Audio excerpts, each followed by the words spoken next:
Alrighty, to all of our automotive enthusiast friends, no matter where you live in the entire galaxy, you have once again elected to hit that play button on your musical device and start yet another blithesome episode of V8 Radio, Kevin.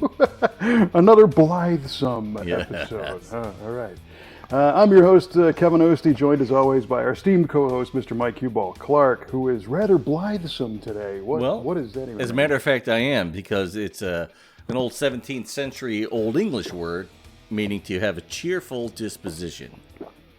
Nice. Yeah, it's perfect. All right. Well, my blithesomeness is hopefully escalating as we go through our show here today. Every time. Right on.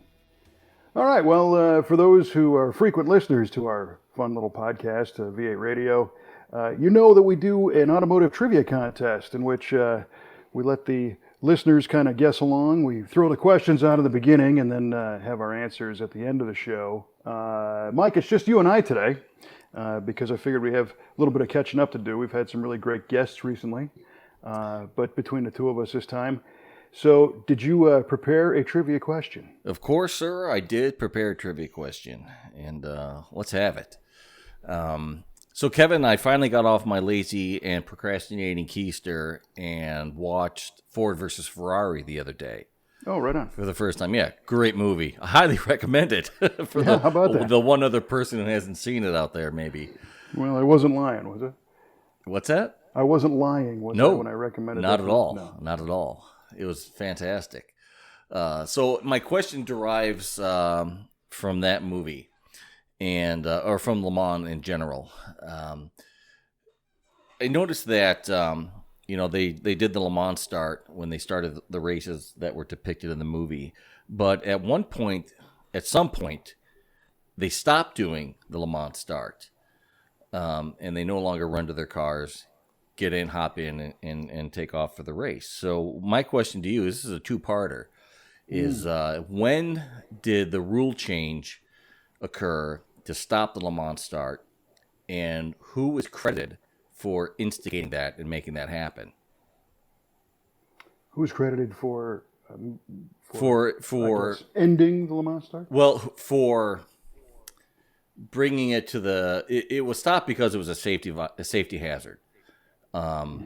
Who brought it to the attention of race officials to, I guess, who was the genesis of the rule change? Okay. Kind of a weirdly worded question. I apologize. So I'll give you quite a bit of latitude on this one. Yeah. Well, welcome, friends, to a blithe episode of VA Radio. Yeah. Can we just start over because I don't know if I did this question. Okay. Well, it was obviously somebody who I'm guessing a racer is my thought, because they're the ones who had that safety concern firsthand. Although so did team owners and spectators and everybody else. And it was obviously after 66, 7, 8, 9. So I'm going to say it was in the early 70s because cars became harder and harder to get into with safety equipment and suits and helmets, and you sat deeper into the cars and everything. So I think that only made them, more unsafe to start outside the vehicle. So I'm going to say 1973 is the time. And Okay. As far as who got behind that, as far as starting the movement or starting the change, I said driver, early 70s, Le Mans. I will, since it's such a dirtbag question, I will give it to you that it was a driver. Oh, okay. Well, that narrows it down. Yeah.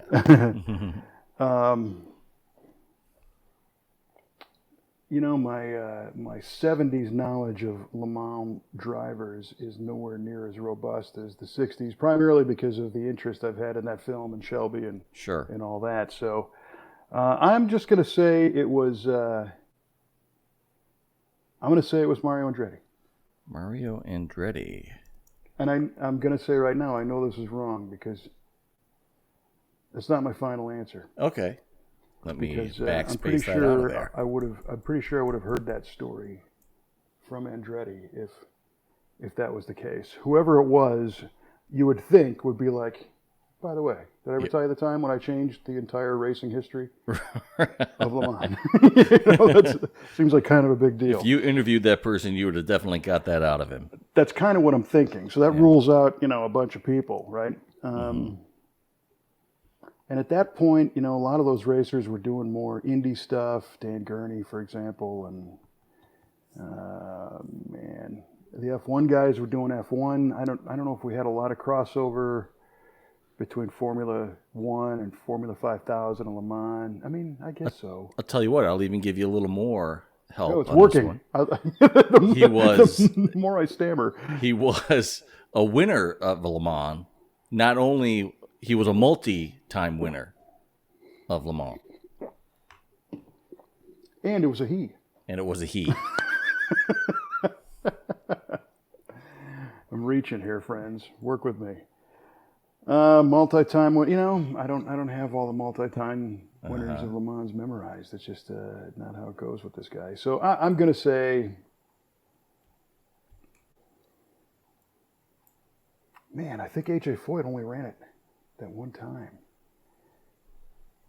And there's all kinds of European racers who, won it multiple times that I'm not that familiar with. Because their circles were more of open wheel that kind of dipped into it. And my background is more of, the NASCAR and American road race guys that went over there. Sure. Yeah.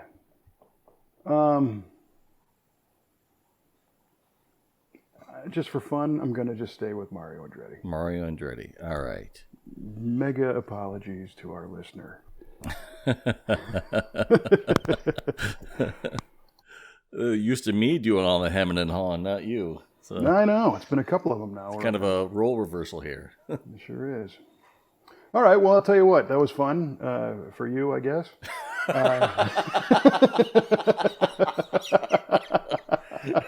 Well, it didn't suck. Well, there you go. So in return, I will offer you yet another very rare opportunity here on VA Radio. Oh, wow. The opportunity for you to choose your own adventure. All right. So I have prepared 2 questions, as a matter of fact, and I will let you pick which one via the flip of this adult beverage bottle cap that I have here in my hand, because I don't have any coins in my pocket, and that's the truth. So if the label side is up, it will be question A. If it's down, it's question B. So I'm going to flip this, and you call it up or down. Okay. Down. It is label side down, as you see that. I see that. As opposed to that. Oh. And that means you get question B. All right. Excellent. So that means I got less homework to do next time as well. Okay, race fans, you familiar with the aerodynamics of cars that have been raced for years and street cars? Certain cars have things called NACA ducts. Ooh. Right? Yeah. A NACA duct is it's kind of a subterranean air inlet. It's an intake that doesn't protrude beyond the surface of the vehicle. It sinks below, and it relies on a low pressure area on the car's surface to capture air or release hot air. So the question is, what does NACA stand for? That is a great question, Kevin. A great question indeed. One that I will happily answer after a requisite amount of hemming and hawing. NACA duct. You're familiar with what I'm talking about? Yeah. Oh, yeah. Absolutely. Yeah. Well, I think they had their genesis on aircraft, and I believe it's called the NACA duct after the predecessor of NASA, which we all know is the National Aeronautics and Space Administration. But NACA was the... Oh, gosh, I don't know what the C is. Yeah, you just keep there prancing there, big boy. I'm just, having a nice day. I'm just, what am I doing? What's our word? our overselling adjective today is. Oh, blithesome. Yes, We I'm are. just being blithesome.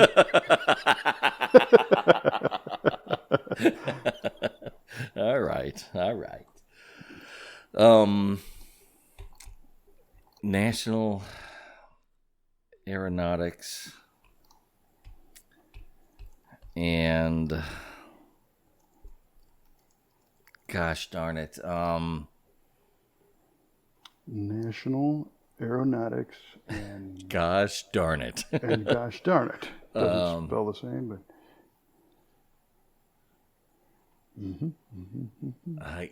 Gosh. Okay, I'm gonna just let this one crash and burn. National Aircraft Association, AC Aircraft. National Gosh, oh, I hate myself right now. Aircraft.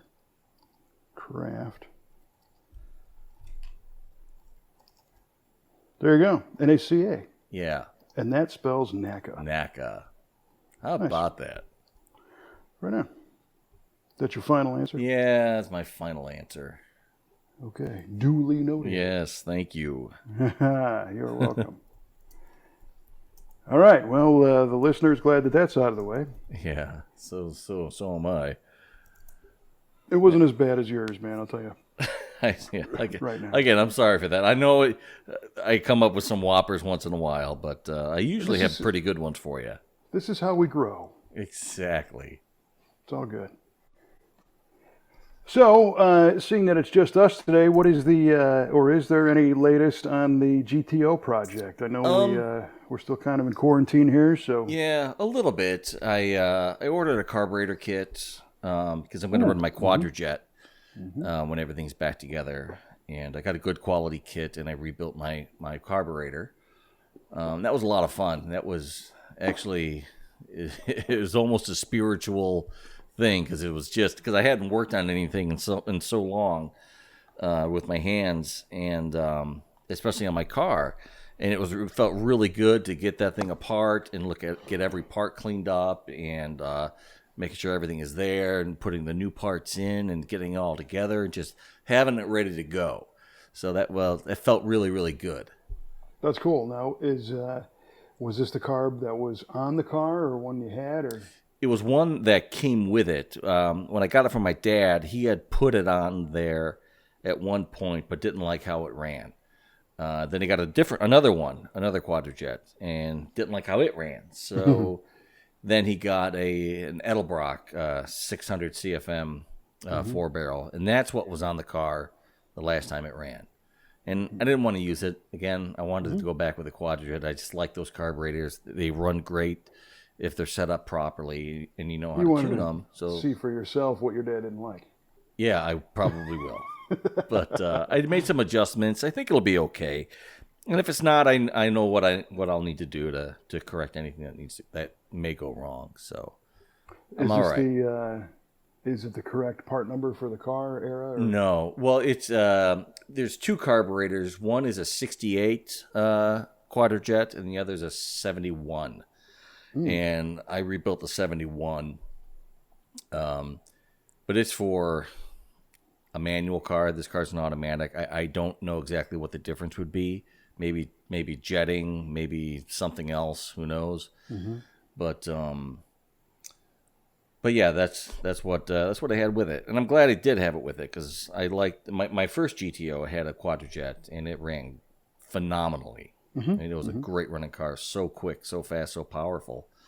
So yeah, well, they are great carburetors. You know, the biggest problem with them, I think, is that the materials that are used to construct those things just eventually wear out. True. And some of this stuff requires kind of extensive work to fix them. So how far did you go on your rebuild? Well, I just like I said, I blew it all apart. I didn't do any bushings. I didn't bush the throttle shafts or anything like that. I replaced the accelerator pump, the power valve, the spring, little check valve where the accelerator pump is, and new gaskets. Do you think this one required any of the bushing stuff?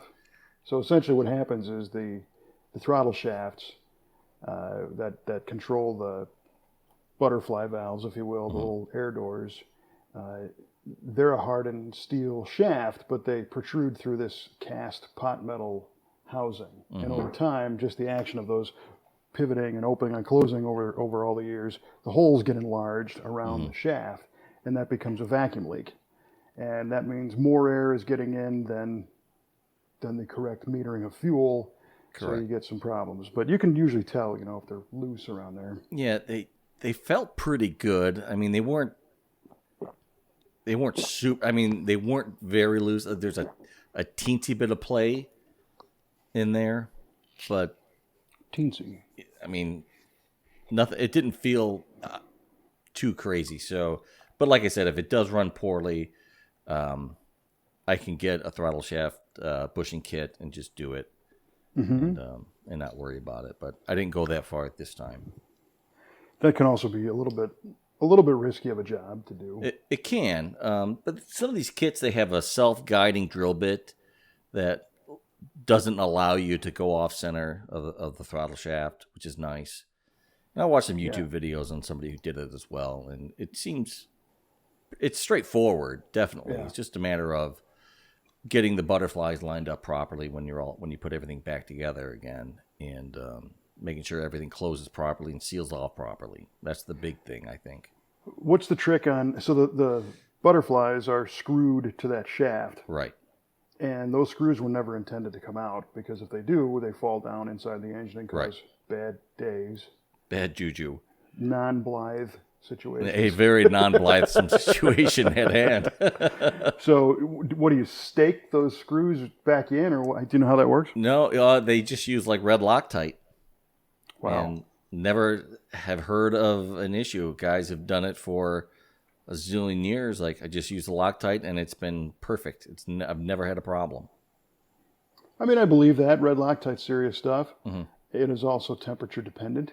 Because that's one of the ways you release red Loctite is to heat it up. But I think you got to you're talking probably 300 degrees maybe. I see.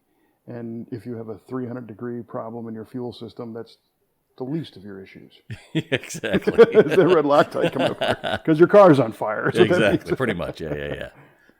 Well, cool. So, some of the other things that you got to watch out for on those Quadrajet rebuilds, the squareness of the throttle base and the top plate. Did you check all that stuff? Is it looking good? I did. I mean, I don't have a precision straight edge, but I have some fairly straight items that I use. I put across there, and it seemed pretty cool. So, like I said, if it sucks, then I'll blow it apart and have it done, a little more extensively. Well, it doesn't sound like it sucks, though. I mean, it sounds like you did a pretty nice job. It sounds like you had a good one to start with. Yeah, I hope so.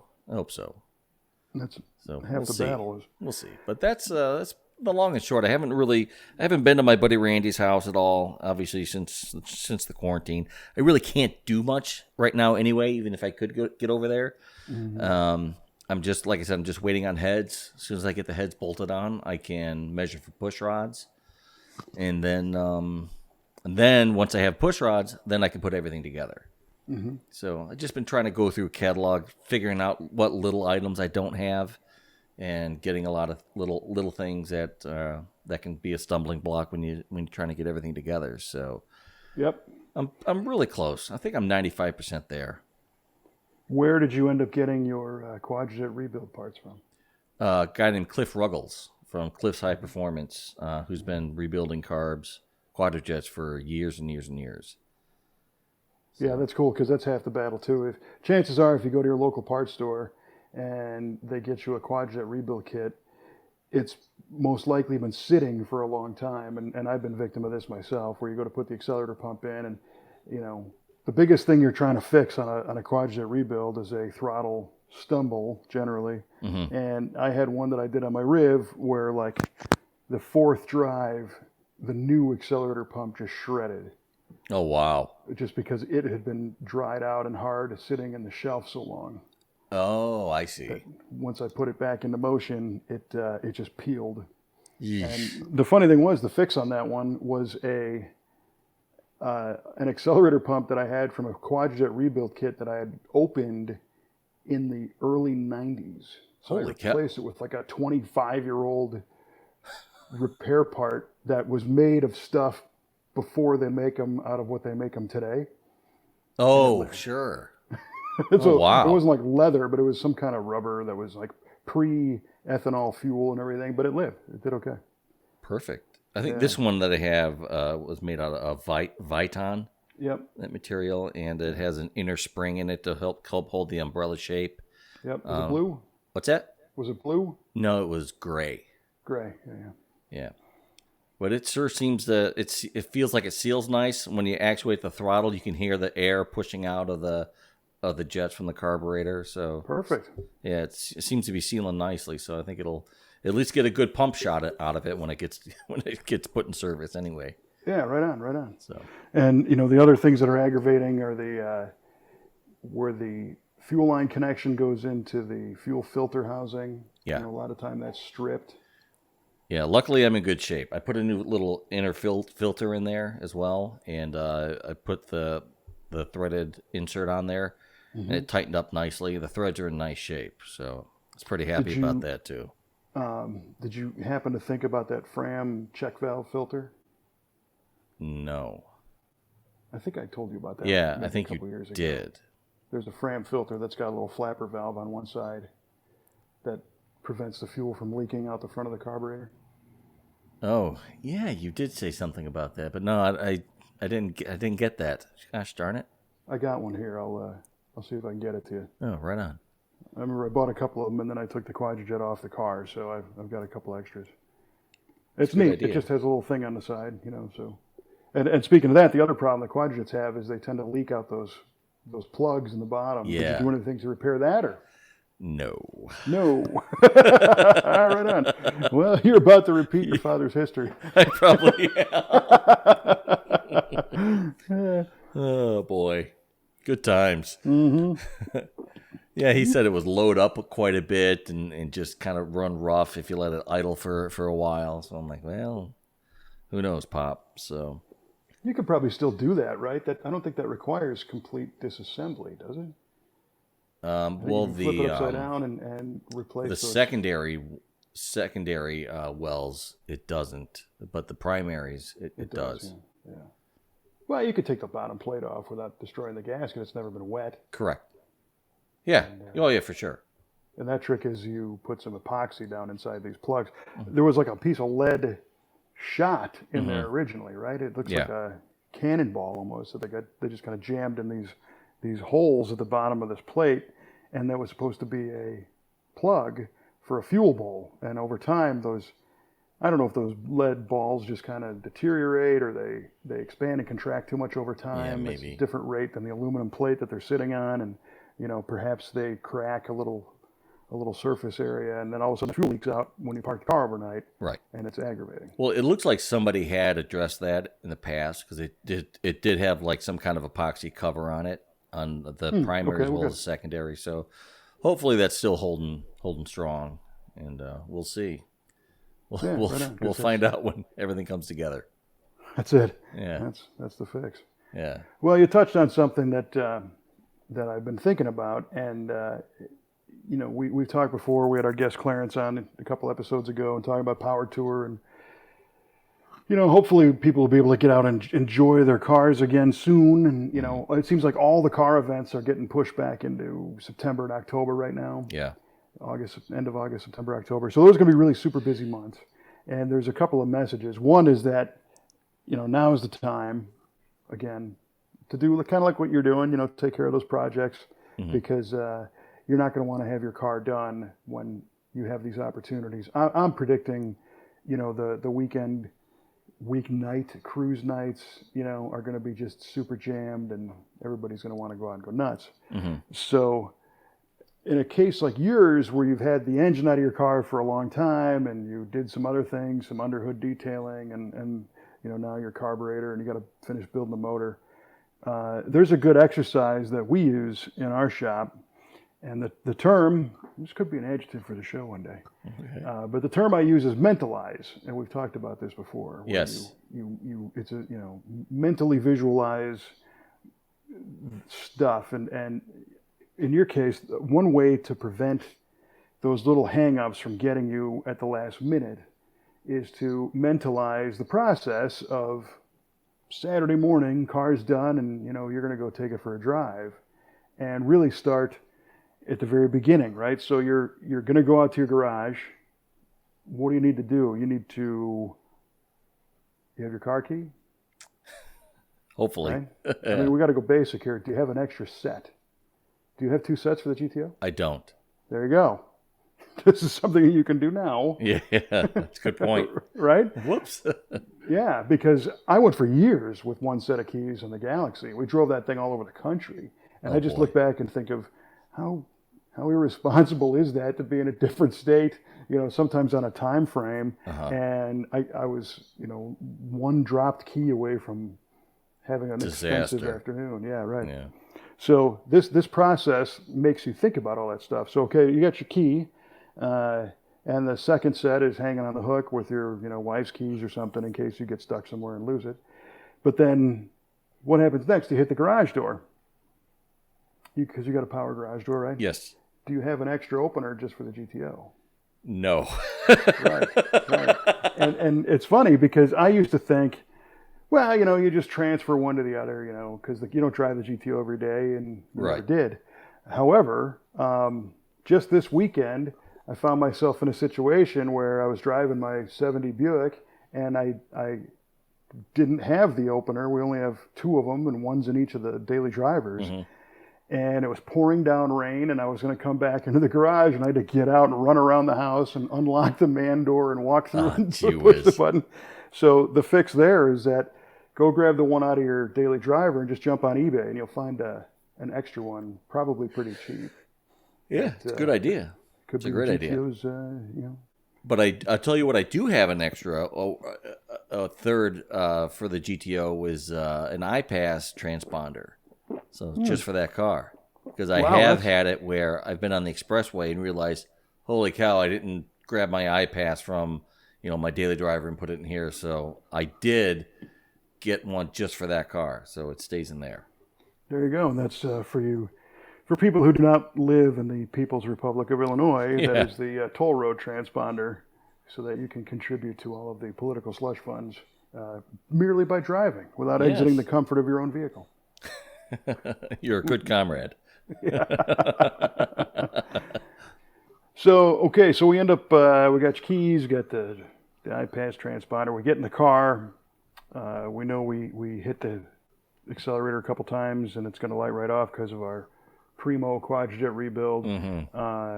And then you turn the key and, is our battery topped up? Do we have a tender on that thing? Well, I don't have a battery in it now, but I do have a battery tender. Okay, so you got half the battery. Yeah. Well, and that's another one because when we build cars at V8 Speed and Resto, we put the pigtail on all of our customer cars generally for the, it's like a trailer plug, so you can just plug that tender in without opening the hood. Oh, right on. And it makes it easier.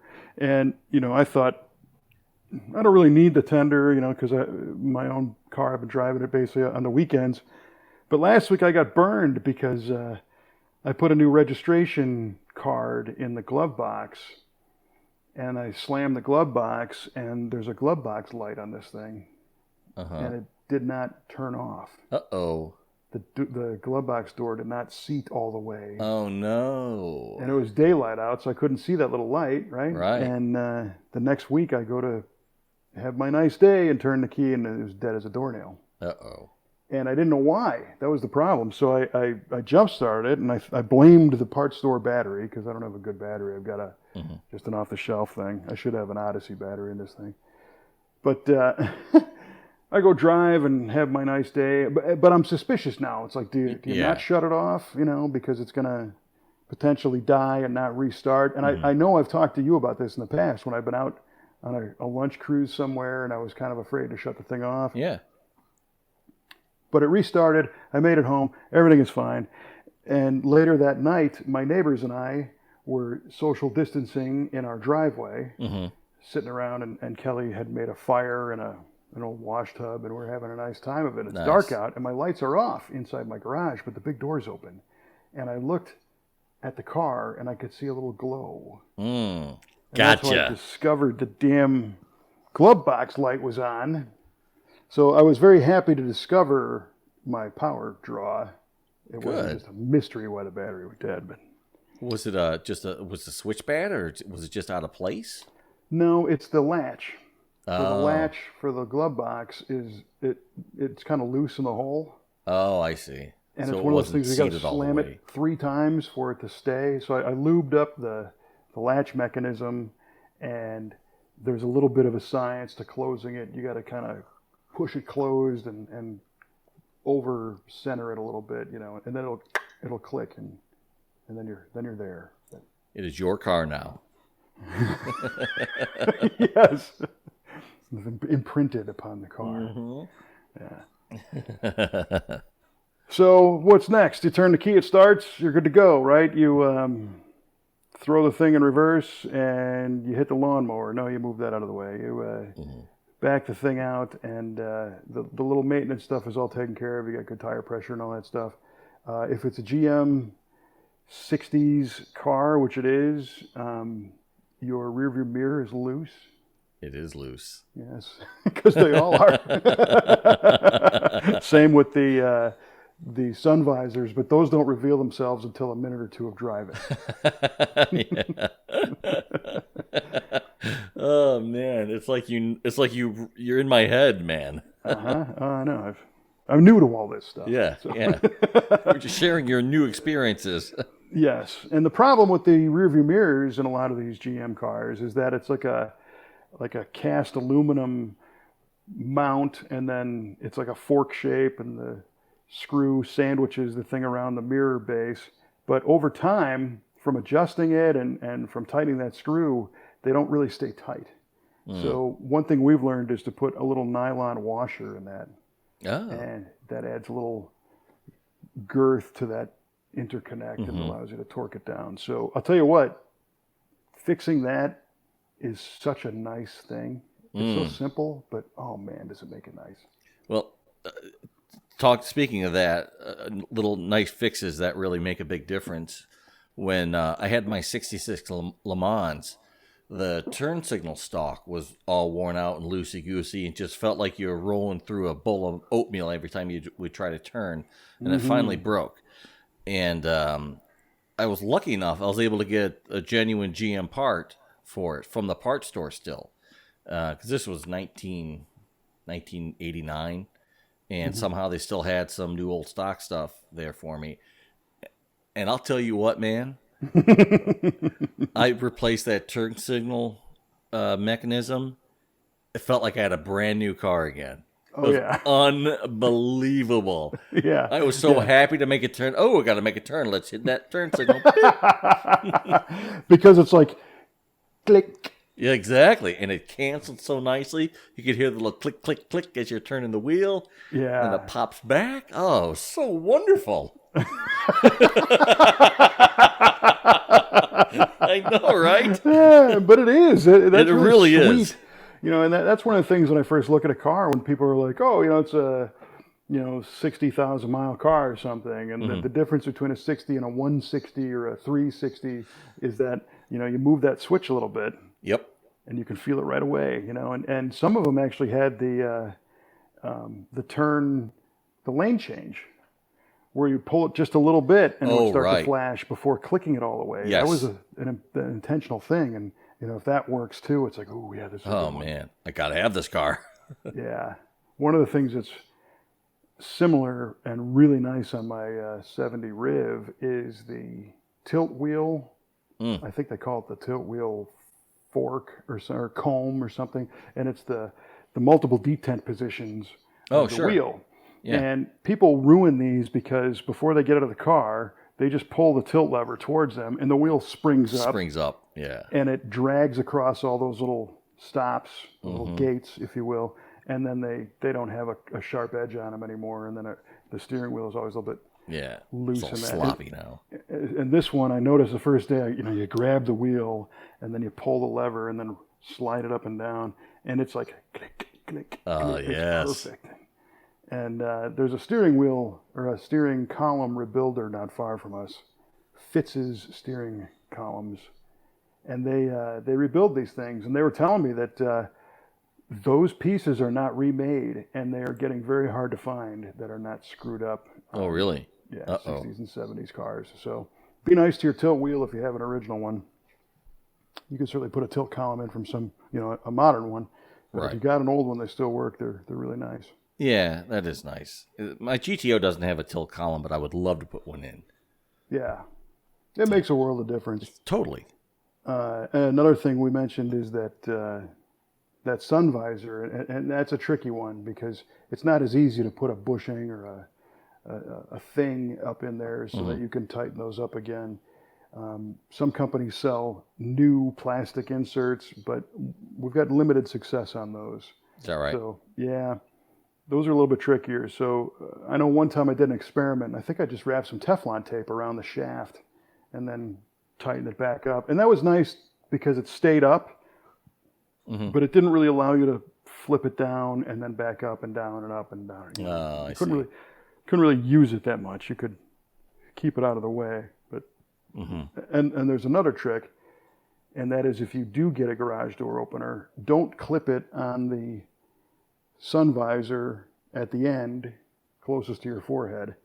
Move it all the way to the side where you can clip it to the side so it's got less leverage of Oh, the I weight see. of the sun visor of the the remote pulling down on the sun visor. I got you. So Good tips. Good tips. yeah, right. Very nice. For those who are still awake, those are great tips. We're speaking in such minutia today. It's unbelievable. Tiny little carburetor parts and little bushings and stuff. Yeah, how about that? Yeah. So, now you're going down the road, you're enjoying the car, the mirrors are all tight and all that stuff, and hopefully you figured out whatever your brake situation is, because I know you're kind of Oh, not yeah. super excited with the brake performance. Yeah, I got to figure that out. It's abysmal. Yeah. All the gauges work. Do you have exterior or additional gauges on that car? Yes. Yeah. There's a gauge trio, oil pressure, water temperature, and volts. And all that works.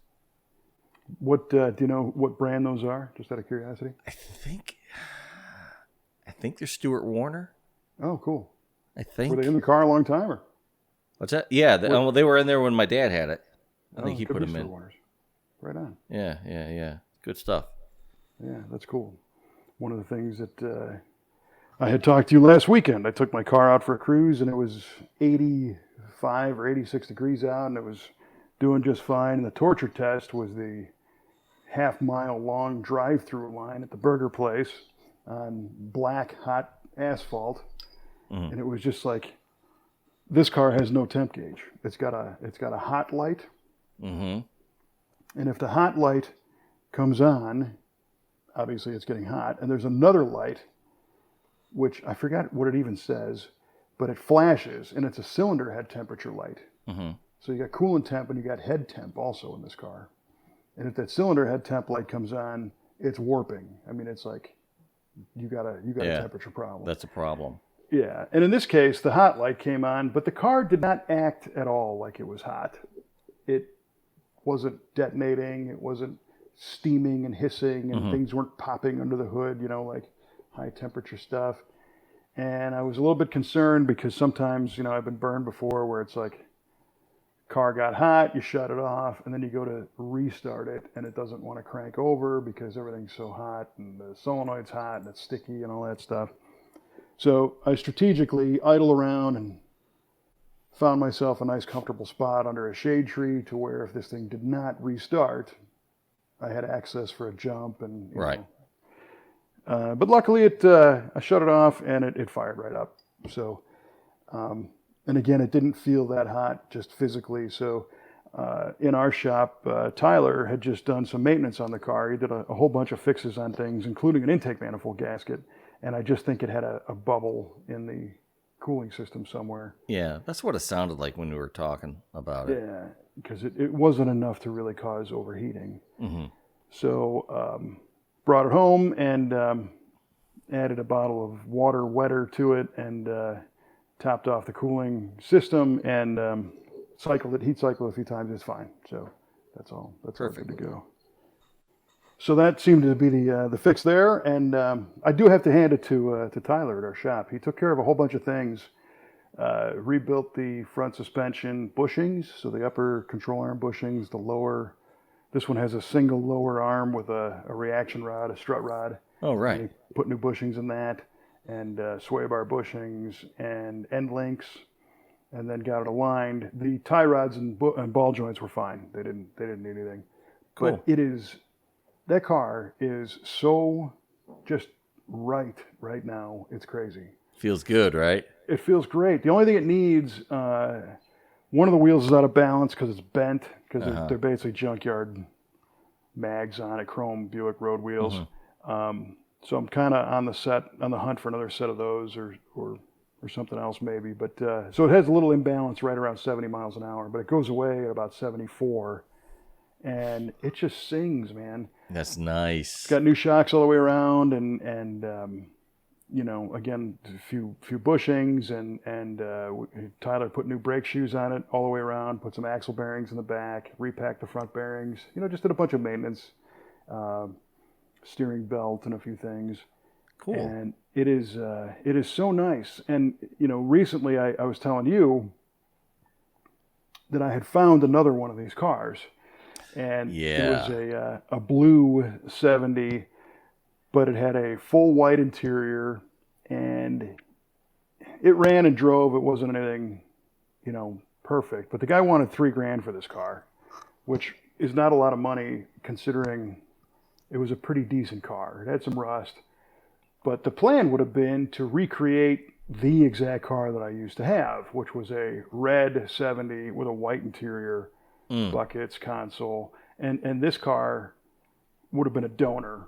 It could have been fixed and driven, but for me, it would have been a donor.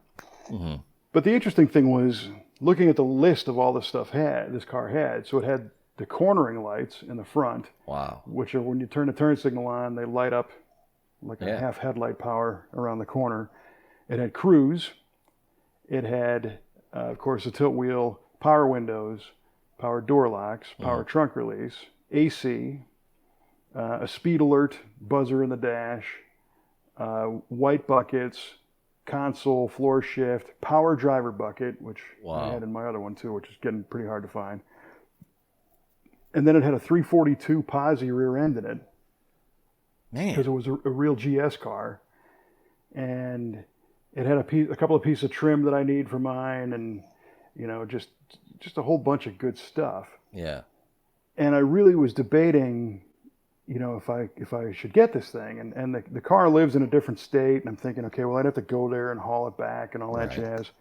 So I told the guy, I'm not 100% sure on this.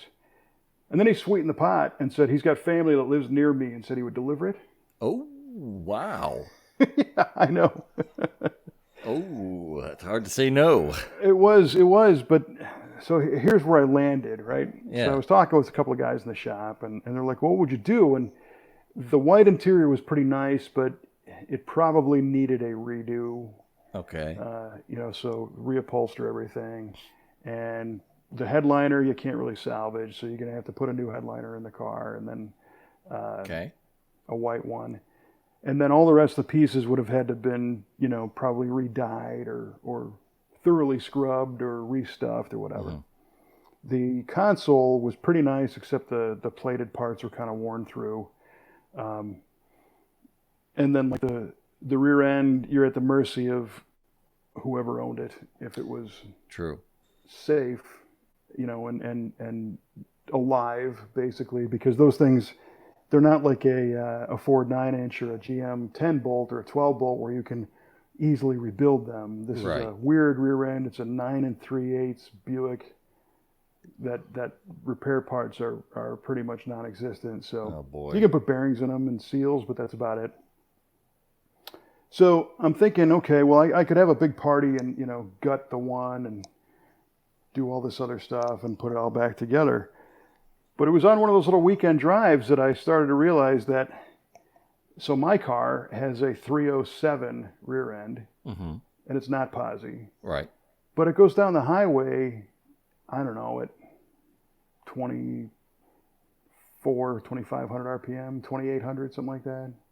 And if I put a 342 Posi in it, yes, it would be quicker, Sure. but I would probably have to put an overdrive in it. Yes. Because these big Buicks don't like to spin at 3,200 all day Yeah. long, or $3,000. And it would suck gas and everything else. Mm-hmm. And the saving grace is that this is a 455 Buick rated at, over 500 foot-pounds of torque from the factory. And mine's a little worn out, but it doesn't care that it's got that 307 rear end in it. It still accelerates So it respectively. moves out nicely, huh?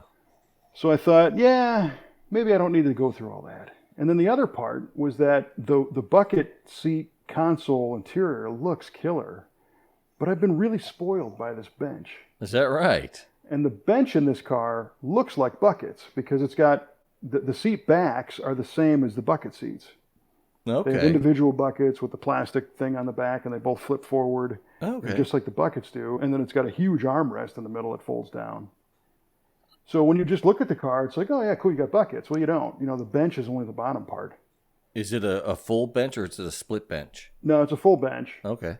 but really the base is the only thing that's bench, and then you got Sure. your individual bucket backs. So it's kind of a sport bench, I guess, would be a Okay. good way to describe it. That's what we're going to call it. If right now it's got a sport bench. It's got a sport bench.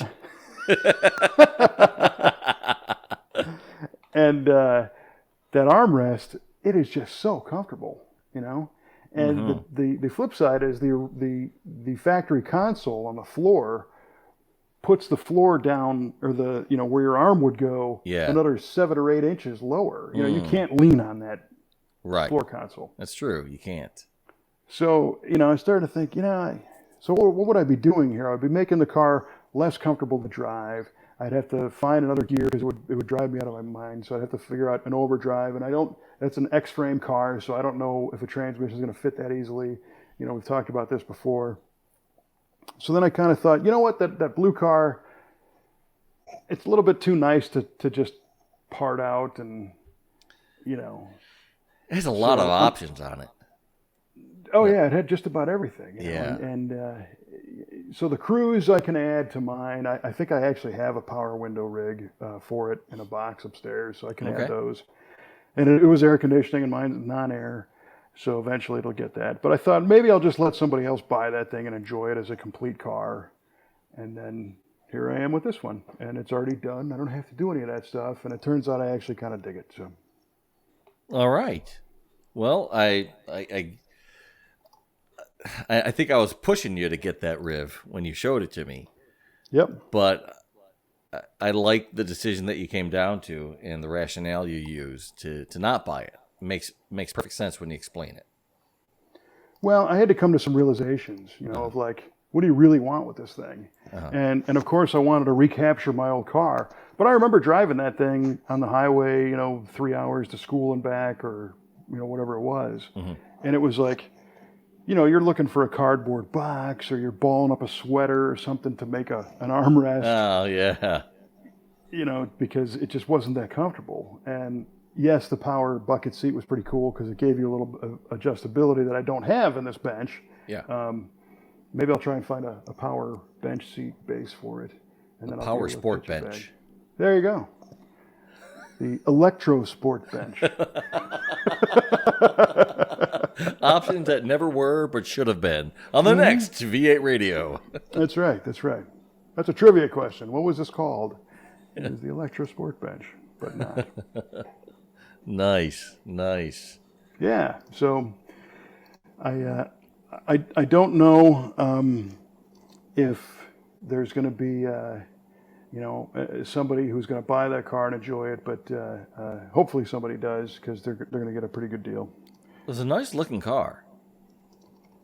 Well, it was, and it wasn't, because to me that one had, it was kind of like, I don't even know what color blue it was, almost like a Le Mans blue. Yeah. With a white top and the belt line moldings and all that stuff. It looks like somebody's wearing a white belt and a leisure suit, basically. It was basically a Cousin Eddie color scheme.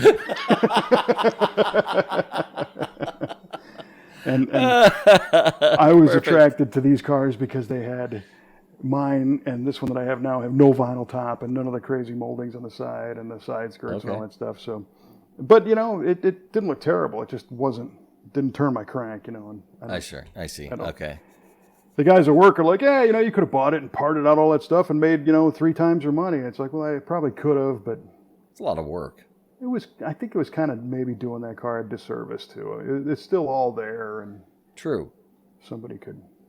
Yeah, and it ran and drove and everything, right? Yeah, totally. Yeah. So, I mean, there's something to be said for even if the car has some wear and tear on it. It's all together. It's all there. It's running and driving. Unless it's just, the frame was rotted out or something detrimental happened to it, you should probably let these cars live and do what they're meant to do. And again, if it was clapped out and just beyond help, then yeah, part it out. Right. Different story. Mm-hmm. So tune in next time if the guy didn't sell it and I end up with the thing. Along with the maxi van Kevin buys as well. Yes. Yeah, there's always that. You had to bring that up because I haven't run that search in a while.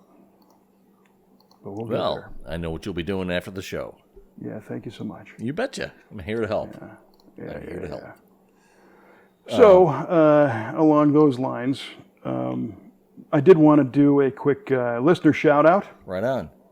We have a gentleman named Cody Monroe. Yes, Who sir. recently left us kind of a nice letter. Cody says, I was never a podcast type of guy, but recently due to a change in positions at work, this is all I can do besides stare at the machine I'm running. So and by the way, if he's running a machine, you probably should be staring at it. Probably should, yeah. Yes. I don't know what kind of machine he runs. Right. Cody, keep an eye on the machine. It's probably part of the OSHA guidelines. I would, or the manual. Yeah. But he says he's lucky he ran across us after listening to a couple of random hot rod / 3-rod type podcasts.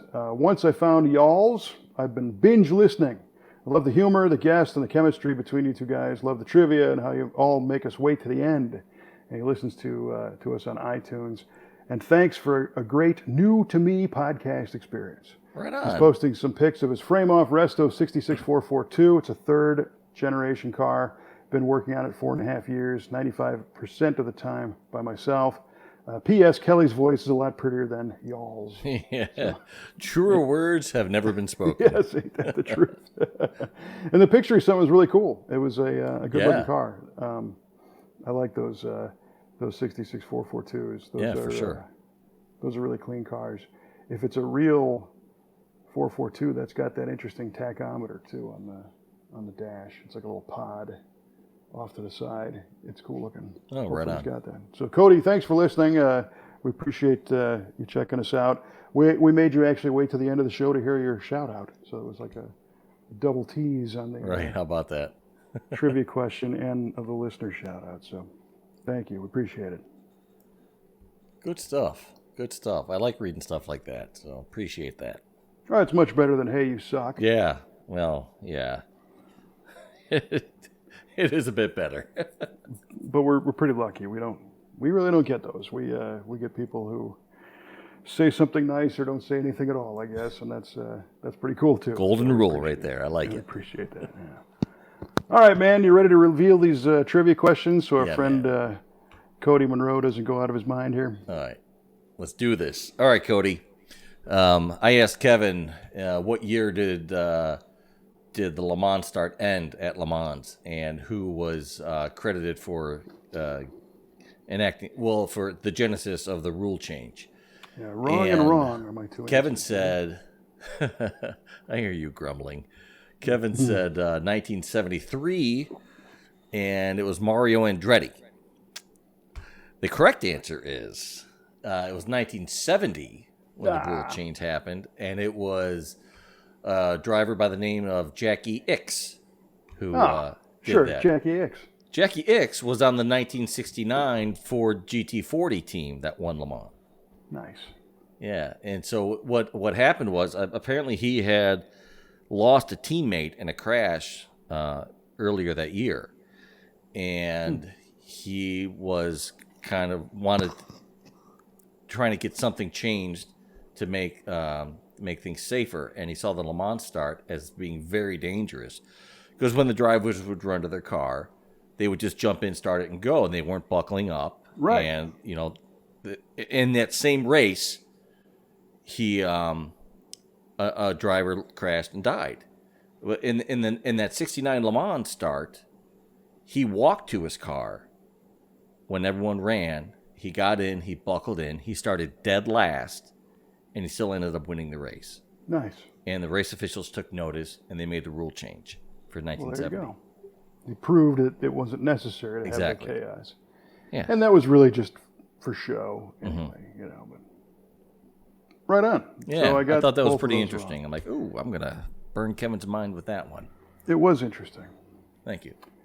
All right, so you, my friend, I asked you, NACA ducts, those Yeah. flush-mounted air intake ducts or heat extractors, Mm-hmm. are named after NACA. And what is NACA? So you said it was pre-NASA, which is the National Aeronautics and Space Administration. Correct. And you said it was from the National Aircraft Association. Dang it. When you say it, it makes me sound dumb. No. No, you're right. When I say it, it makes me sound dumb. Well, I'm going to give this one to you because it was truly from the organization that predated NASA. Yeah. And it was actually the National Advisory Committee for Aeronautics. Gosh darn it. But I think that was named in like 1912.